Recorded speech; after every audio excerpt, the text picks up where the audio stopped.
하나님의 말씀 봅니다. 하나님 말씀 사도행전 4장 32절부터 37절 말씀입니다.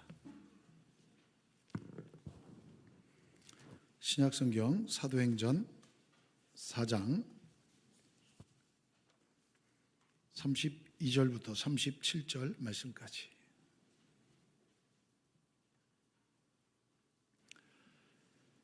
제가 봉독해 올립니다. 믿는 무리가 한 마음과 한 뜻이 되어 모든 물건을 서로 통용하고 자기 재물을 조금이라도 자기 것이라 하는 이가 하나도 없더라. 사도들이 큰 권능으로 주 예수의 부활을 증언하니 무리가 큰 은혜를 받아 그 중에 가난한 사람이 없으니 이는 밭과 집 있는 자는 팔아 그 판 것의 값을 가져다가 사도들의 발 앞에 두매 그들이 각 사람의 필요를 따라 나누어 줌이라. 구브로에서 난 레위족 사람이 있으니 이름은 요셉이라. 사도들이 일컬어 바나바라 번역하면 위로의 아들이라 하니 그가 밭이 있음에 팔아 그 값을 가지고 사도들의 발 앞에 두니라. 아멘. 할렐루야. 우리 전우자와 계십니다. 함께 인사하겠습니다. 사랑합니다. 축복합니다. 네, 주님의 이름 사랑하며 축복합니다. 지난주는 한 주 동안 계속 춥습니다. 진짜 많이 춥습니다. 내일까지 춥다고 하니까요. 특히 건강 조심하셨으면 좋겠습니다. 그리고 넘어지지 않았으면 좋겠어요. 넘어져서 다친 분 계세요.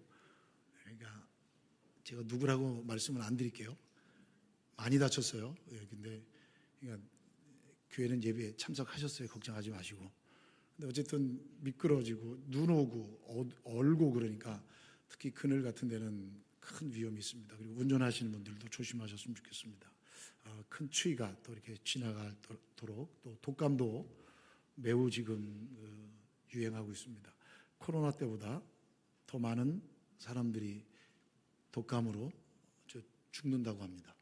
그러니까 여러분 특히 건강 조심하시고 우리 어르신들 마스크 하시면서 건강 유지하실 수 있었으면 좋겠습니다. 오늘 주보가 좀 바뀌었어요. 끄떡대시는 분이 없네. 못 느끼셨네요. 사람 손이 바뀌었을 뿐입니다. 그래서 사람 손이 바뀌어서 약간 글씨체가 변동이 있어요. 그래서 이건 다음 주엔 또 정상이 될 거니까 됐습니다. 아직도 모르세요. 뭐가 바뀌었는지 계속 쳐다보고 계시는데 바뀐 거 없습니다.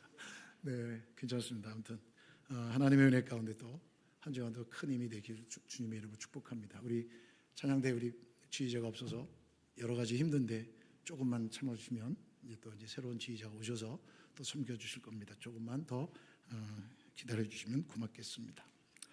자, 오늘 본문은 초대교회에 대한 이야기가 소개되어지고 있습니다. 자, 초대교회. 처음으로 교회가 생겨나고 예루살렘 교회가 생겨나고 처음으로 생겨난 교회가 어떻게 폭발적인 성장이 일어났을까? 처음 교회가 세워지고서 교회라는 건물이 또 교회라는 단체가 공동체가 처음 세워졌는데 어떻게 그렇게 큰 폭발력을 가질 수 있을까? 분명한 것은 이 앞장을 이렇게 좀 살펴보면 박해가 있었습니다. 엄청난 박해가 있었고 또 지도자가 고난을 당하는 그런 일이 있었습니다. 그럼에도 불구하고 교회는 흔들림이 없습니다. 초대교회인데 처음 태동한 교회인데 오순절 성령 강림 사건으로 막 태동한 예루살렘 교회가 역동적으로 성장할 수 있었던 이유는 무엇일까? 좀 궁금증을 던지면서 저는 본문을 봤습니다. 자, 분명한 것은 성령 강림 사건을 통해 그 당시 성도들의 영적인 상태가 매우 경건한 상태였음을 짐작할 수 있고 또 하나님의 사람들을 통해서 교회가 크게 성장하고 있었음을 볼 수 있습니다. 오늘 본문은 교회가 성령 충만한 결과 어떤 일들이 일어났는지를 알 수 있는 본문이 오늘 본문입니다. 자, 32절 말씀을 보십시오. 믿는 무리가 한 마음과 한 뜻이 되어 이렇게 되어 있습니다. 한 마음과 한 뜻이라는 이 말은요, 마음과 영혼이 하나로 결합되어 있다, 이런 의미입니다. 마음과 영혼이. 여러분, 영혼의 동반자? 제가 물어볼까요? 여러분들 교회에 영혼의 동반자가 있습니까? 영혼의 동반자는 뭐 부부 외에는 또 누가 있겠어요? 여러분, 이 말씀은 마음과 영혼이 하나로 결합되어 있었다. 이 말은 전 인격적으로 하나가 되어 있었다. 뭐가? 교회가 공동체로 연합되어 있었다. 그런 얘기입니다. 하나 되어 있다는 얘기입니다. 어떻게 마음과 영혼이 각자 다른 사람들, 남녀노소가 있는 이 교회 공동체가 마음과 영혼이 하나가 될 수 있을까? 여러분, 이건 사람의 힘으로 되는 게 아닙니다. 노력으로 되는 게 아니라, 제가 조금 전에 말씀드렸지만 이런 연합은 성령의 역사로만 가능합니다. 성령의 역사로만 가능합니다. 결국 성령의 역사로 인해 교회 공동체가 하나 되었다는 겁니다. 성령의 역사로 인해. 이 놀라운 성경의 제안이고 기록입니다. 하나님을 기쁘시게 하는 일이 무엇이 있을까 찾아보면 여러 가지가 있습니다. 전도하는 일, 구제하는 일, 예배드리는 일, 봉사하는 일, 뭐 여러 가지 하나님이 기뻐하실 만한 일들이 있습니다. 그러나 이 모든 일 이전에 교회의 모든 성도들이 믿음 안에서 한 마음과 한 뜻으로 연합하는 것이 하나님을 기쁘시게 하는 일이라는 것을 성경은 보여주고 있습니다. 교회가 성령으로 충만하게 되자 성령께서 하나 되게 하셨다. 한 마음과 한 영혼이 되게 하셨다. 하나님이 기뻐하시는 일이 일어난 거죠. 그리고 또 계속 볼까요? 모든 물건을 서로 통용하고, 모든 물건을 서로 통용하고, 이 말을 조금 더 쉽게 번역하자면 자신의 소유를 개인의 것, 내 것으로 여기지 않고 공동체를 위해 함께 사용했다. 그 얘기입니다. 내 것을 내 것으로 주장하지 않고 함께 공동체가 사용할 수 있도록 허락하고 내어놓았다. 그 얘기입니다. 제가 여러분들에게 한번 좀 질문해 보겠습니다. 여러분, 내 소유를 같이 사용할 수 있어요?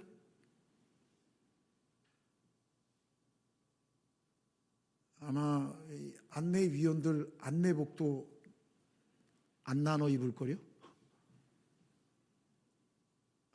아마 찬양대 가운도 다 이름 있죠? 섞여서 입으라면 싫어할 거요? 근데 어떻게 내 것을 내 것으로 주장하지 않고 공동체가 함께 쓸 수 있도록 같이 내놓을 수 있을까? 여러분, 성령 충만한 초대교회 성도들은요, 인간의 타락 상태를 잘 보여주는 이기적인 죄성, 그러니까 여러분, 자기 소유욕에 집착하거나 내 것을 내 것으로 주장하는 것은 인간이 가지고 있는 이기적인 죄성입니다.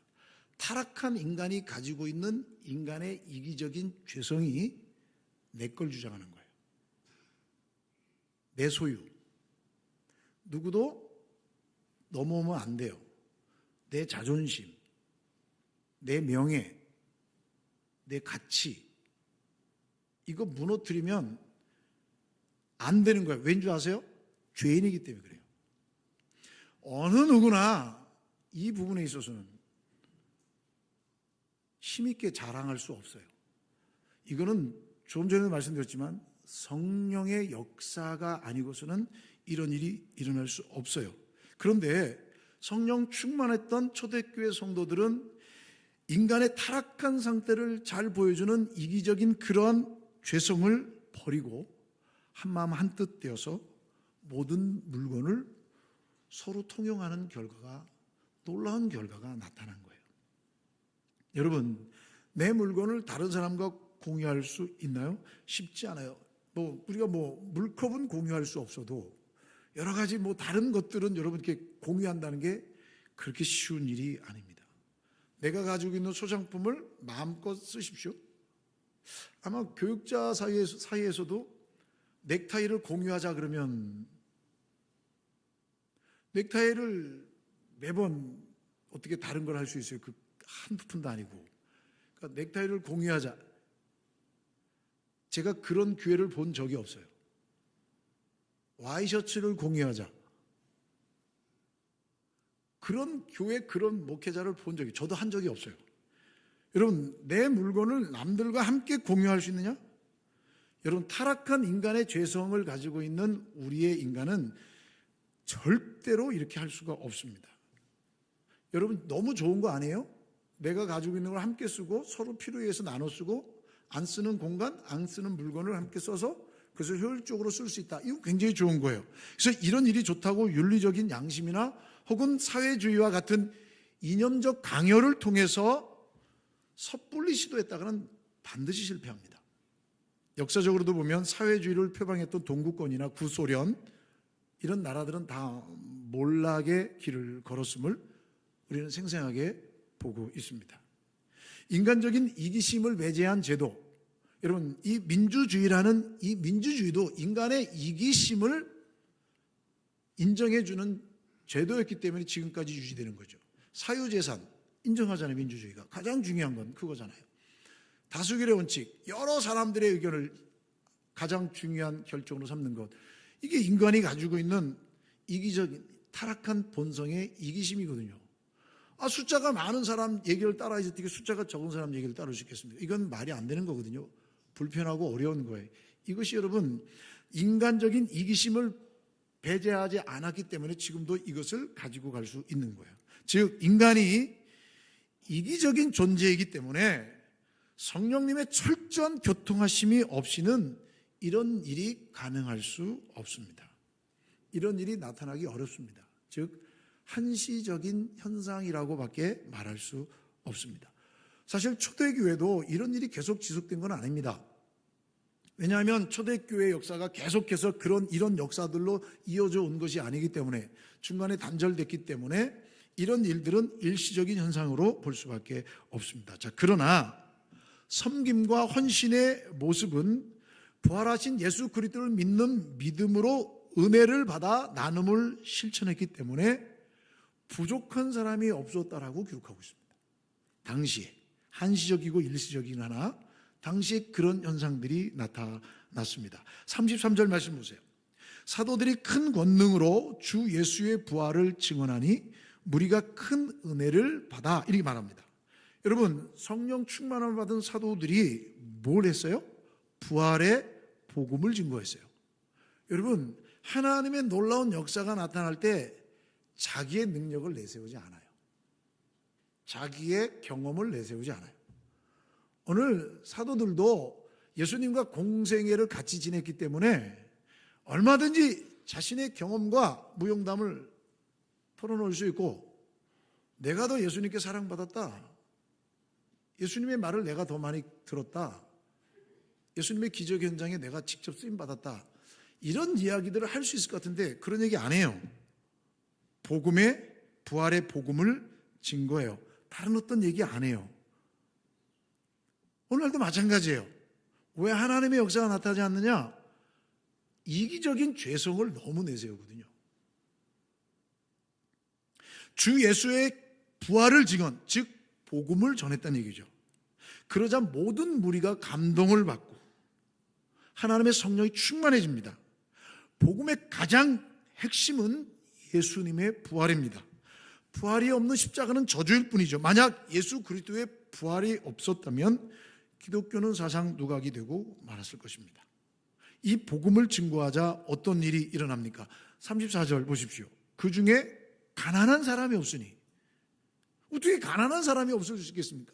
여러분, 사회주의 국가도 아니고 사회주의 단체도 아닌데 공산주의도 아닌데 어떻게 가난한 사람이 없습니까? 하향 평준화됐다는 얘기는 아니잖아요. 가난한 사람이 없으니 이는 밭과 집 있는 자는 팔아 그 판 것의 값을 가져다가 사도들의 밭 앞에 두매 그들이 각 사람의 필요를 따라 나누어 줌이라. 여러분, 성경 34절 팔아라는, 밭과 집 있는 자는 팔아, 이 판다는 얘기가 한 번 얘기한 게 아니라 분사 형태, 분사 현재예요. 이 능동형, 그러니까 스스로 계속해서 이런 일들이 일어났다. 교회 공동체 안에서 자기의 밭과 집 있는 자들이 그것을 팔아서 공동체와 함께 같이 소유하게 했다는 얘기입니다. 또 판 것을 가져다가, 이 가져다가 하는 것은 동작이 완전히 끝나지 않았다는 의미로 쓰여져 있는 미완료 과거 능동입니다. 그러니까 계속해서 가져오는 일들이 있었다는 얘기입니다.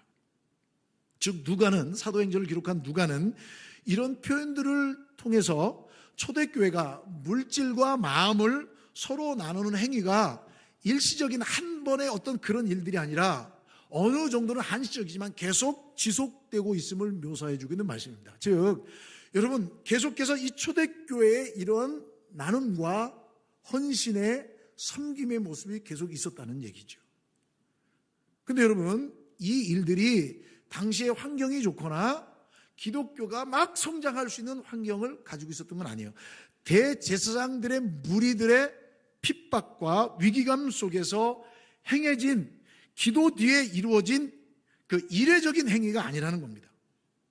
이런 일들이 있음에도 불구하고 그들은 함께 복음을 들었고 성령이 충만해지자 함께 기도하며 계속해서 초대교회 안에 성령의 교통하심을 통해 능동적이며 헌신적인, 한시적으로나마 그런 일들이 상당 기간 계속 행해진 일상생활이었음을 강조해주고 있는 표현이 바로 이 모습입니다.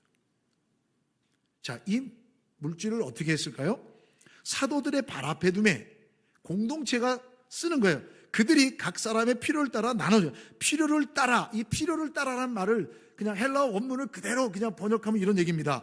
어떤 사람이 필요를 가지고 있는 것에 따라, 그러니까 어떤 성도들, 여러 성도들 중에 많은 사람들이 자기만의 필요를 가지고 있는 거예요. 나만의 필요. 여러분들 각자의 필요를 가지고 있잖아요. 그 필요를 따라 필요를 가지고 있는데 그 필요가 지속적인 궁핍함이었다는 거예요.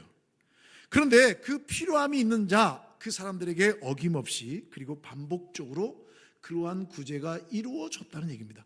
여러분, 이거 가난한 나라님도 감당 못한다는 말이잖아요. 그런데 지금 초대교회는 그런 일들이 계속 이어져서 가난한 사람이 없었다라고 말씀해 주고 있습니다. 특히 여러분, 필요에 따라라고 하는 말에 따라라고 하는 이 헬라어 단어는 무슨 얘기냐면 무분별하게 줬다는 얘기가 아닙니다.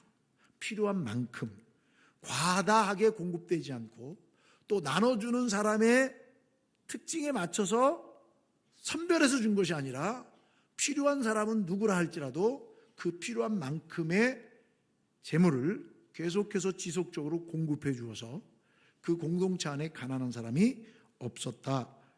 적절한 분배가 이루어지고 있었다. 그런 얘기입니다. 그 이야기가 오늘 본문의 이야기입니다. 그러면 이런 질문을 한번 던져봅니다. 성경은 왜 초대교회에 이런 공동체 현상을 기록하고 있을까요? 이 말씀을 기록한 이유와 목적이 무엇일까? 이 말씀은 우리에게 어떤 의미와 메시지를 주고 있는가? 우리는 이 말씀을 통해 하나님의 음성을 어떻게 들어야 하는가? 초대교회 공동체 전신은 무엇을 의미하는 것일까? 이들은 왜 한마음 한뜻으로 하나가 되었을까? 성령께서는 왜 그들을 한마음 한뜻으로 연합하게 하셨을까? 왜 그들은 자신들의 물건을 아낌없이 내어놓아 서로 통용할 수 있도록 할 수 있었을까? 무엇 때문일까? 저는 복음의 확장성 때문이라고 생각합니다. 오늘 본문은 초대교회가 생성이 되고 이 초대교회를 통해 복음이 흘러가는 사도행전의 초반부 말씀입니다. 하나님께서는 바로 이들, 즉 교회 공동체인 그들을 통해서 처음 성령의 충만함을 통해 태동된 초대교회를 통해서 하나님의 나라가 확장되고 하나님의 복음이 확장되는 것을 기대하셨던 것이죠. 초대교회 공동체의 정신은 그냥 그런 정신으로 머물러 있었던 것이 아니라 외적으로는 담대하게 복음을 전파했습니다. 복음을 전파할 만한 환경이 아닙니다. 외부의 적들이 있었고 적대적으로 대하는 핍박과 고난이 있었고 지도자를 옥에 가두는 서슬퍼른 사람들이 분명히 있었음에도 불구하고 성령의 충만함을 위장 이 공동체 정신은 외적으로는 이 복음이 매여 있는 것이 아니라 담대하게 바깥으로 퍼져나갔고 내부적으로는 이러한 일들이 멈추지 않고 계속 진행되게 하도록 하기 위해 서로 뜨겁게 사랑하며 복음의 전수가 이루어지는 교회의 본질을 지켜나갔다는 것이죠.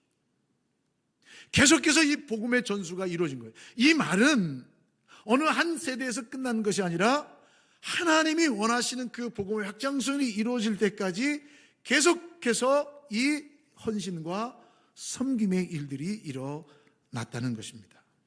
이러한 모습은 단순히 물질을 나누는 것을 넘어 신앙의 유산을 다음 세대에 전수하는 데에도 큰 의미를 가진다 할 수 있습니다. 이들을 통해 복음은 2000년이 지난 지금까지도 증거되어지고 있고 지금도 누군가에 의해서 끌려왔던 자가 들은 찬양, 들은 기도, 함께 드린 예배, 말씀을 통하여 그리스도인이 되는 일들이 종종 일어나고 있거든요.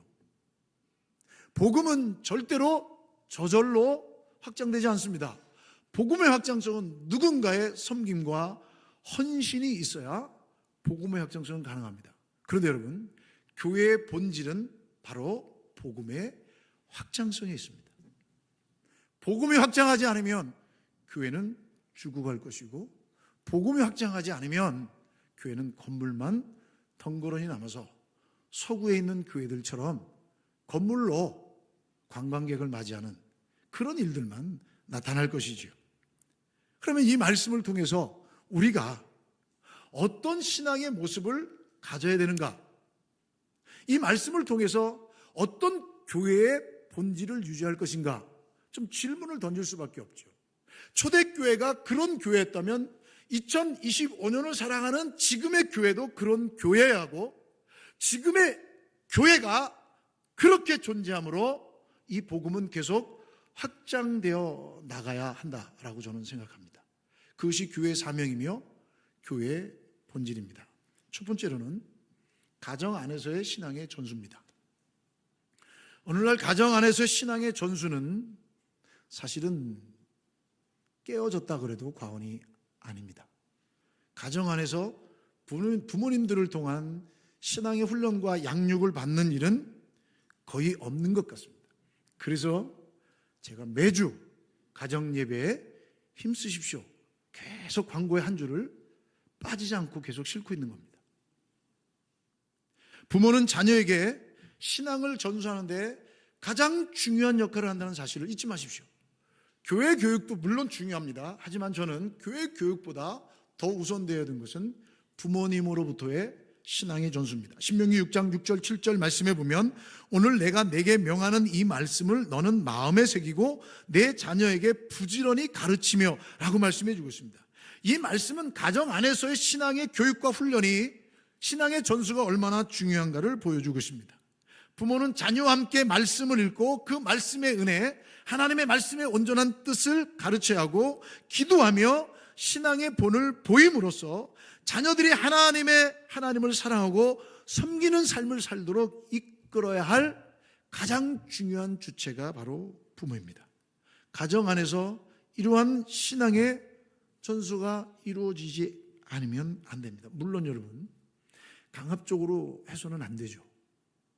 강압적으로 하면 아이들이 때 되면 떠납니다. 마음속에 엄마를 위해 아빠를 위해 교회 가다가 때 되면 떠납니다. 여러분, 목회자의 자녀도 보면 예외는 아니에요. 뭐 장로님들, 권사님들, 안수집사님들, 성도님들 서로 남의 가정 비판할 이유 없어요. 오늘 한국 교회 목사님들 자녀 가운데 예수 안 믿는 사람들이 얼마나 많은 줄 아세요?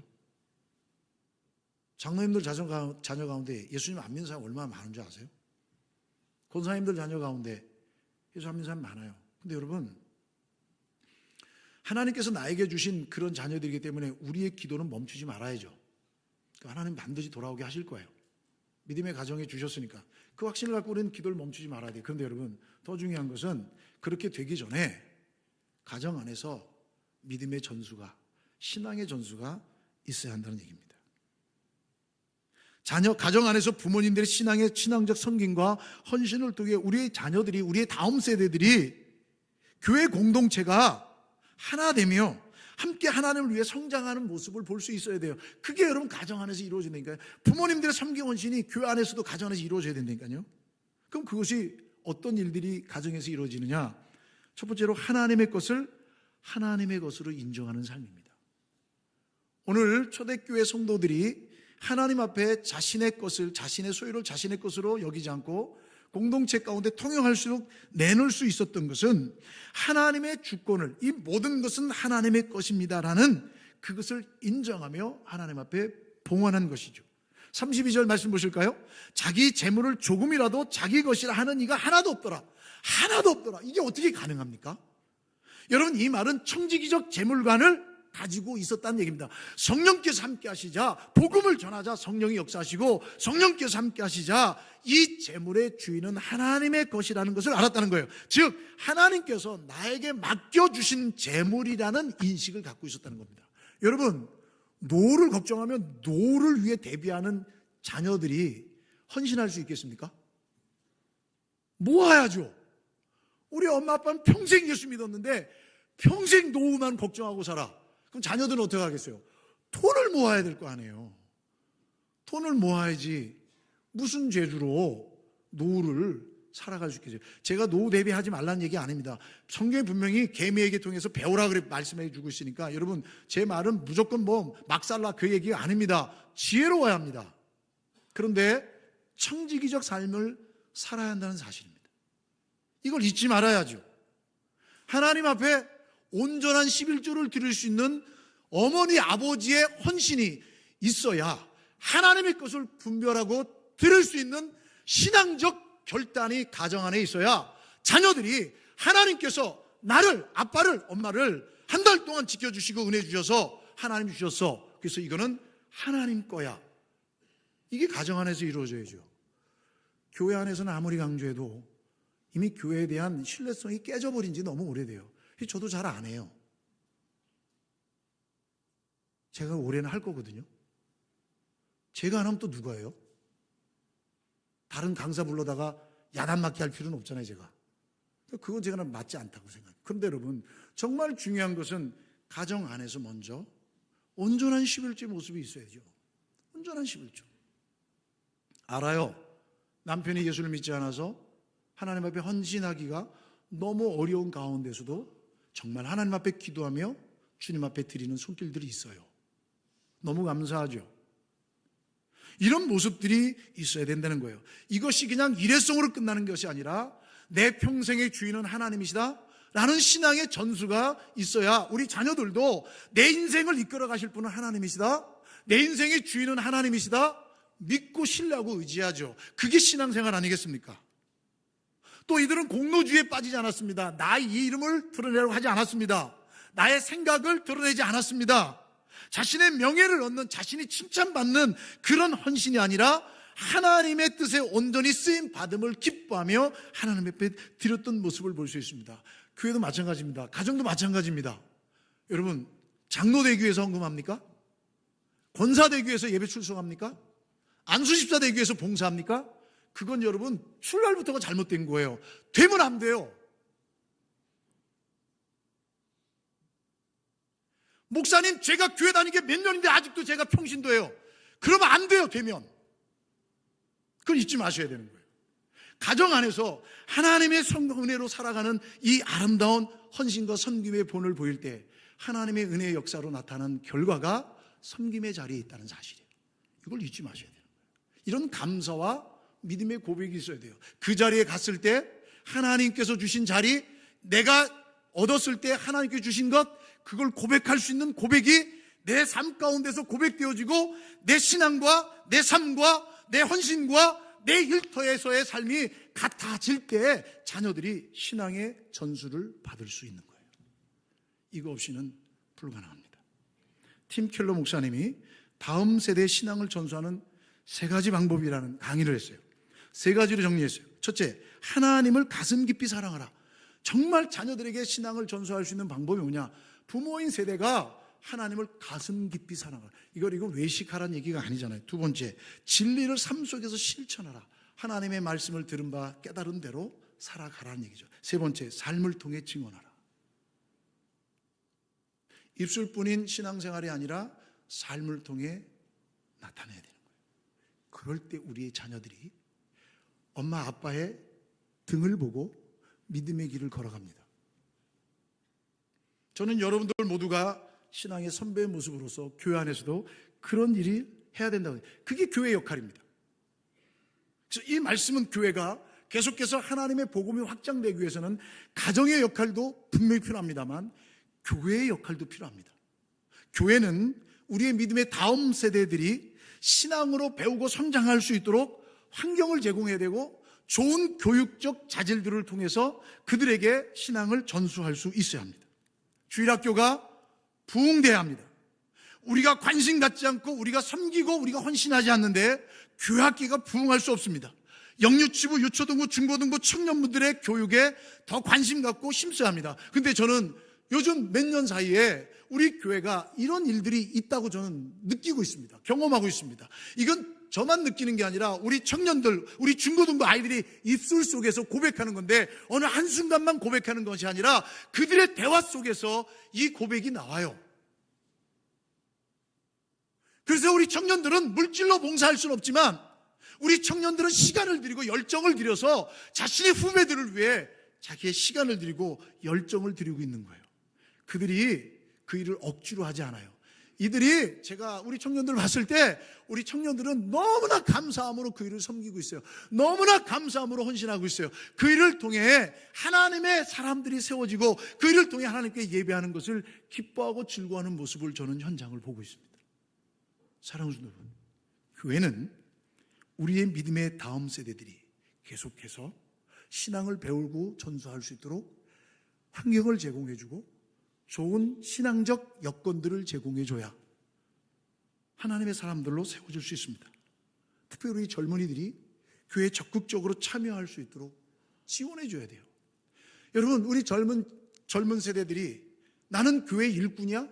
제가 우리 교회 처음 왔을 때 들었던 청년부의 아우성이 그거였습니다.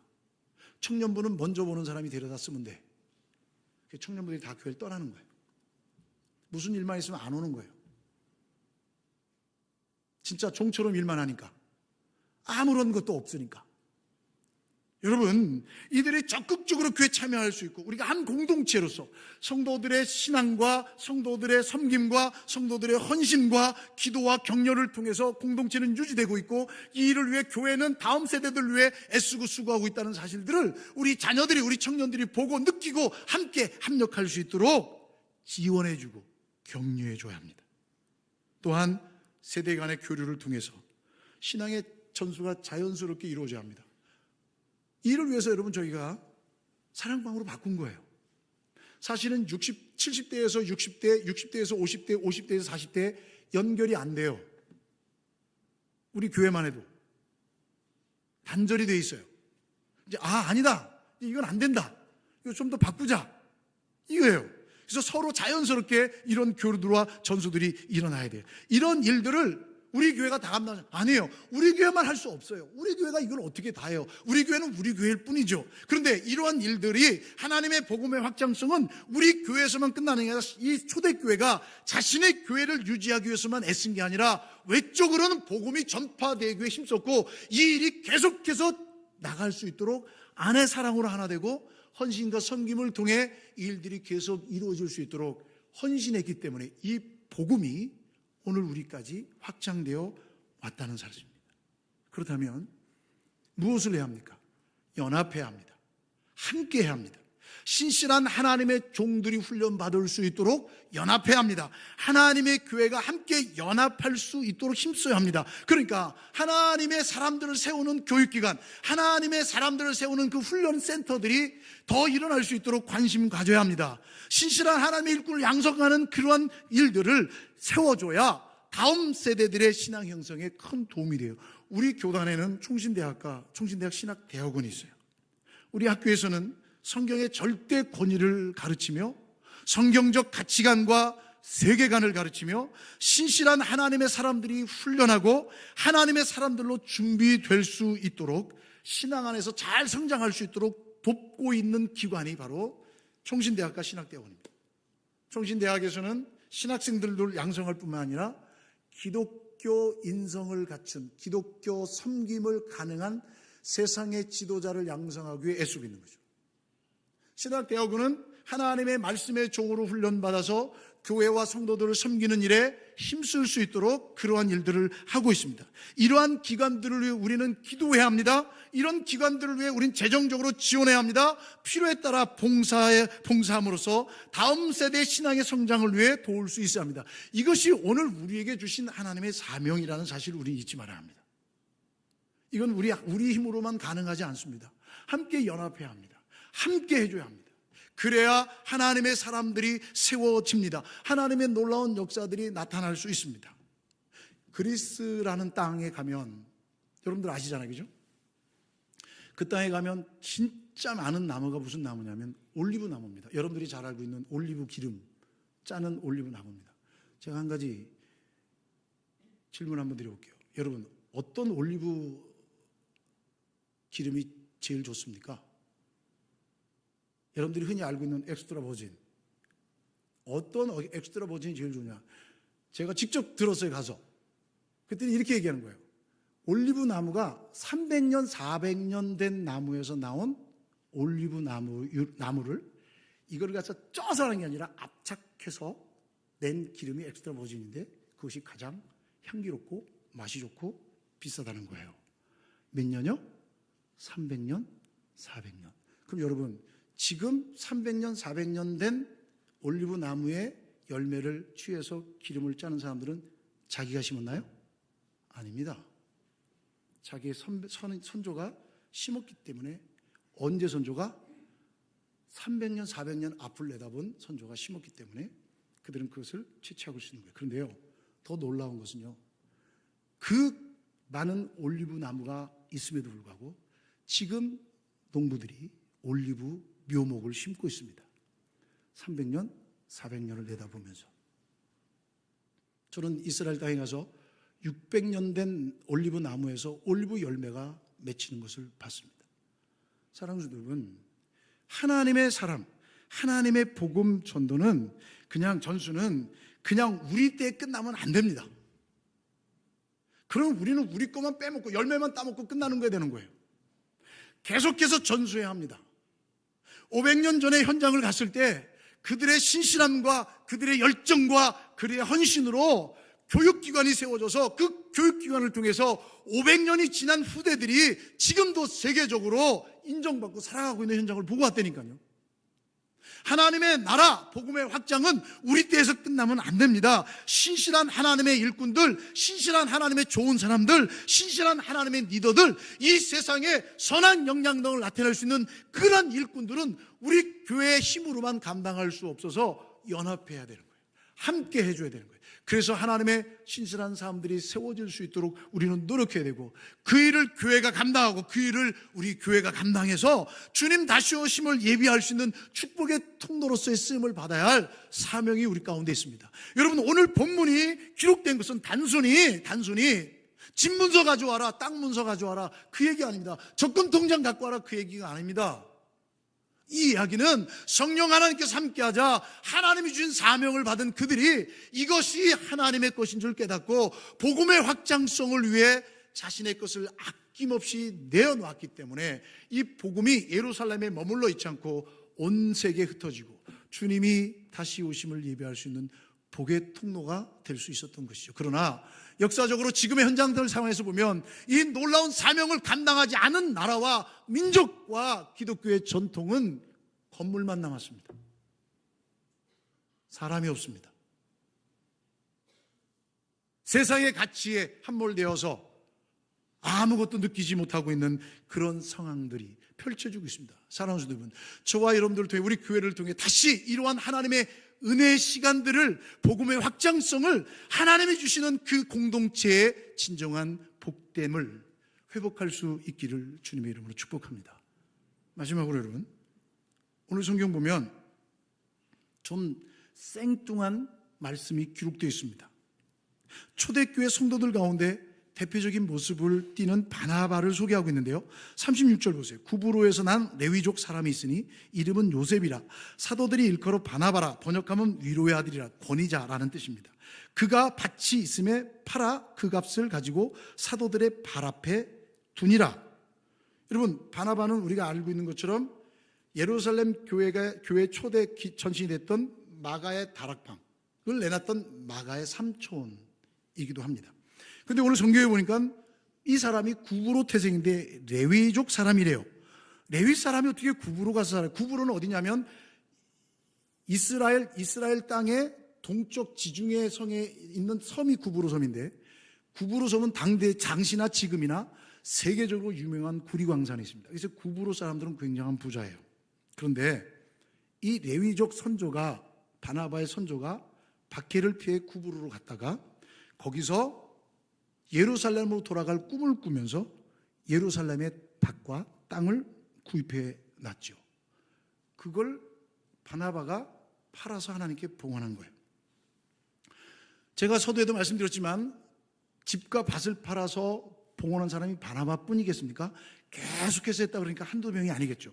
그런데 왜 굳이 누가는 바나바를 소개하고 있을까?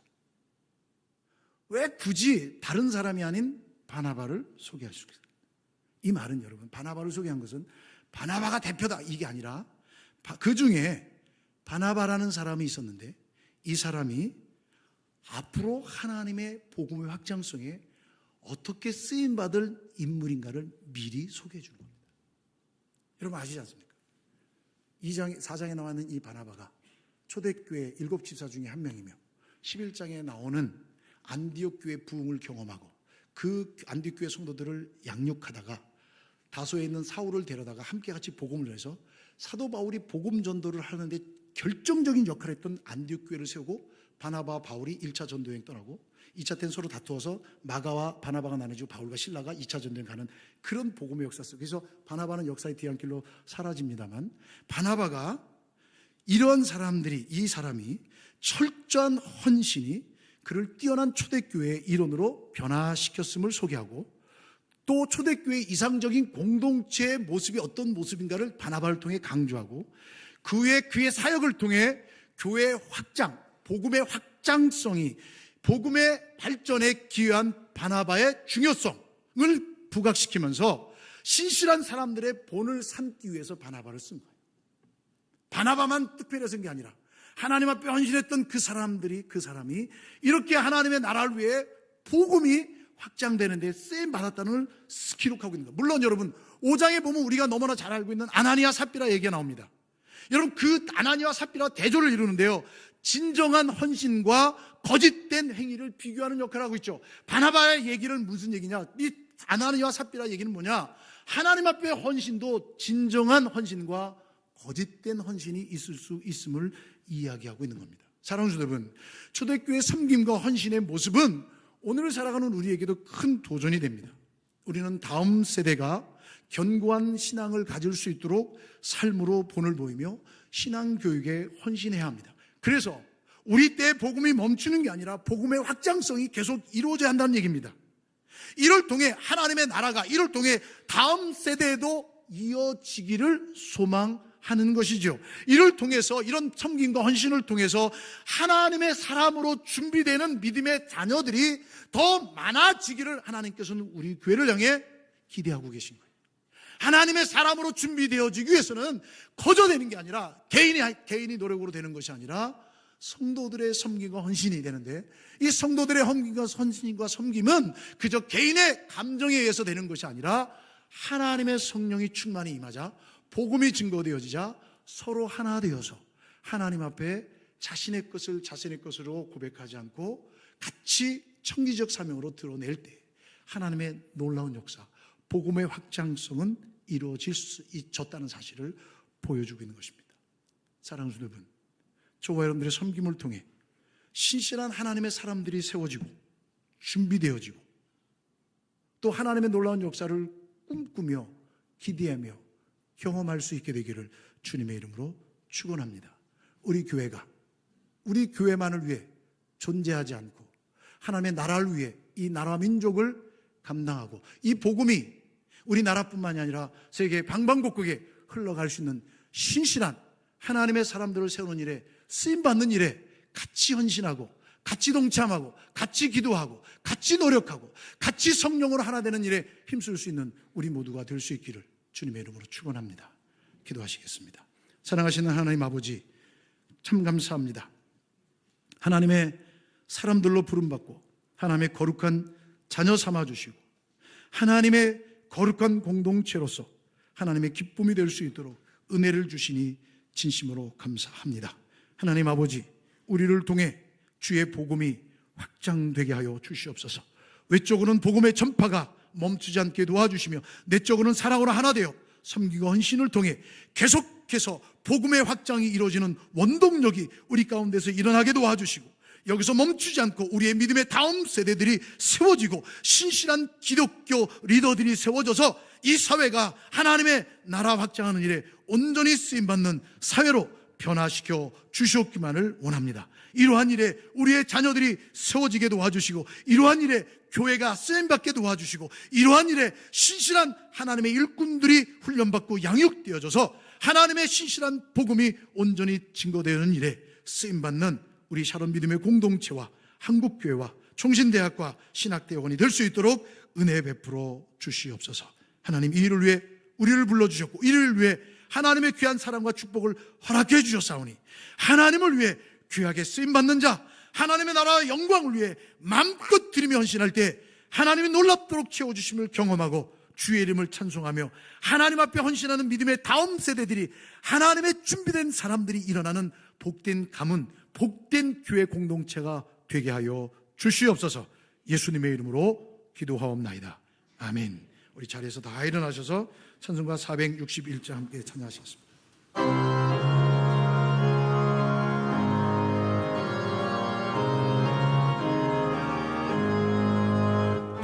십자가를 질 수 있나 주가 보시네 죽기까지 따르니 선도 대답하였다. 우리의 심령 주의 오시니 주님의 용서 만드소서.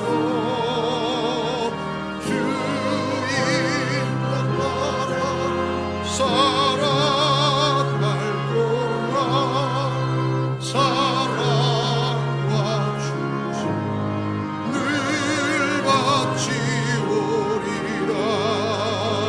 너는 가보인나 구원나 강구를 그가 회개하였을 때 나는 허락받았다.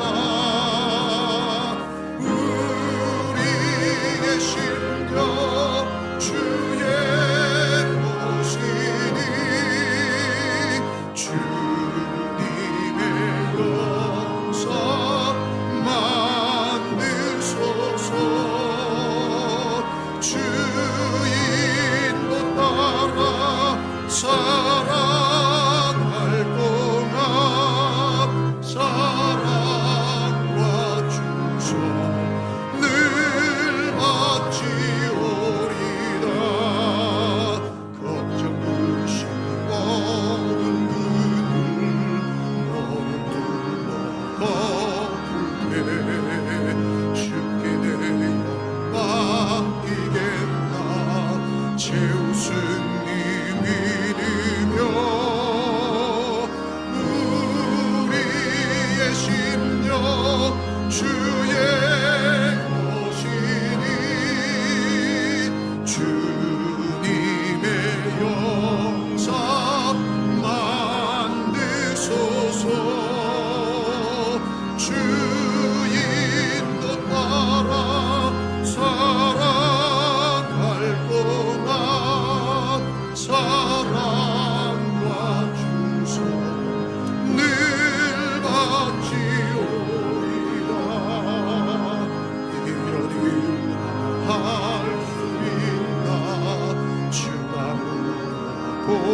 칠 때 용감한 자 바울처럼 선뜻 대답하리라. 우리의 심령 주의 것이니 주님의 영사 만드소서.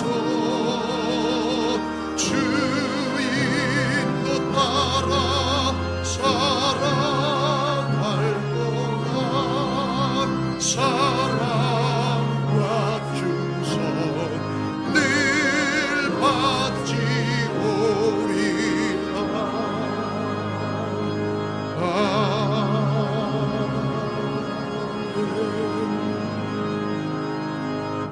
지금은 우리의 구원자 되신 우리 주 예수 그리스도의 은혜와 우리를 구원하시기 위해 독생자 외아들 아낌없이 십자가 내어주신 하나님 아버지의 그 넓고 크신 사랑하심과 성령 하나님의 위로교통 감화 감동하심의 역사가 이 시대 속에 하나님의 교회에게 주신 본질과 사명이 무엇인가를 깨달아 하나님의 믿음의 공동체가 서로 하나 되어 하나님의 복음 확장을 위해 쓰임받는 경건한 그리스도인 공동체로 우리의 믿음의 가정으로 세움받아 하나님을 향하여 섬김과 헌신을 다할 때 하나님의 사람이 준비되어 주의 나라가 확장될 것이라는 놀라운 소망과 기대 가운데 하나님의 부름받아 쓰임받는 다짐된 하나님의 일꾼 될 것을 소망하며 일어서는 주의 모든 믿음의 성도들 머리머리 외와 가정과 일터와 생업과 자녀들 위해 환우들의 간절한 부르짖음과 소망 가운데